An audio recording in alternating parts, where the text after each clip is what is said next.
People have a tendency to care more about what other people are thinking about them than what their soul wants. And so they live from, what is so-and-so going to think of me? And what's my mother going to think of me? And what society's going to think of me? And inside, everyone has a destiny, bright, beautiful destiny, to be great beings, to be great lights, to live fully. And oftentimes people will dim their light to fit into someone else's paradigm and end up with crisis, end up with disease, end up with prolonged sadness. When if you just step out of that, there's so much life to live. Mediocrity always attacks excellence. It's kind of a rule. No one's attacking a couch potato. If you're sitting on the couch eating potato chips and getting fat and doing nothing, no one says anything. Mm-hmm. But the moment you start to walk toward your dream and you start to break habits, you start to change relationships that no longer serve that dream, you start to be talked about. Now, many people are afraid of failure, which really means that they're afraid of being ridiculed. Mm-hmm. But once you become aware that you're going to be ridiculed if you fail, and you're going to be talked about if you succeed, then you can be able to put that aside. If you go for it and you fall, oh, he went for it and he didn't make it. Or if you go for it and succeed, they'll say, oh, it was luck, whatever they say about you. So once you get out of your mind or become aware that people are going to talk about you either way, then you go for it. And at the end of the day, you are different because you went for it. That you going for it actually brings out latent powers and gifts and talents within you that can't come to bloom unless you go for it. So then when you reach your next mountaintop, and mountaintops are endless, when you reach your next peak, who's with you are the people that are supposed to be with you or could be with you based on what you have become. Now you go for another peak. You keep your heart open. You never just jettison people out of your life. Your heart is open, but you're constantly growing and unfolding. It's not just achieving the goal. It's actually who are you becoming on the way to bringing that goal into manifestation. And then your new becoming, you have a different vibration. And now the people at that vibration are hanging with you.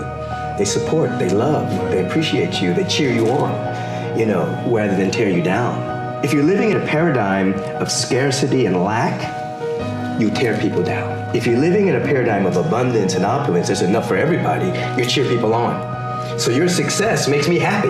I'm not in the paradigm of thinking that because you succeed, there's less for me. I'm in the paradigm of thinking if you succeed, that's a shining example. What he did is possible.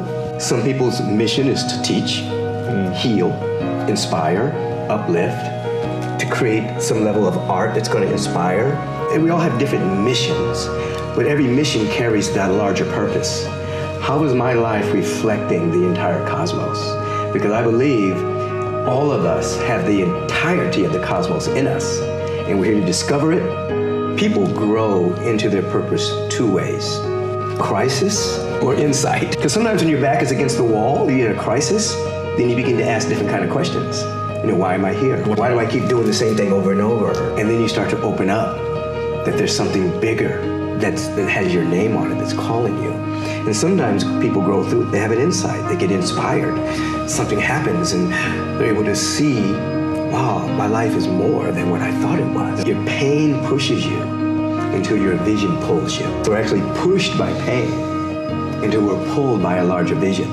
First of all, you have to break the practices, the habits of mediocrity, just living a life in which I'm protecting myself.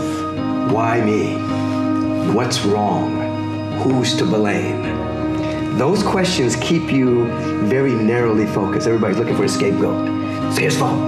It's my parents' fault. They have a very limiting scope of perception.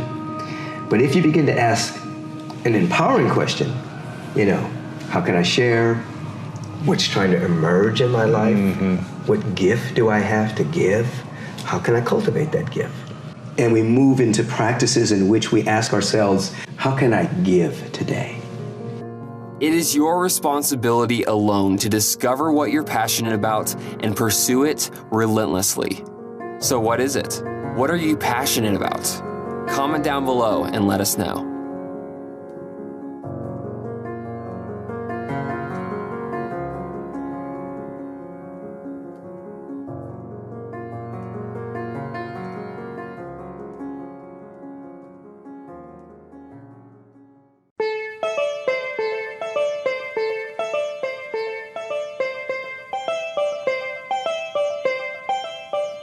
Bye.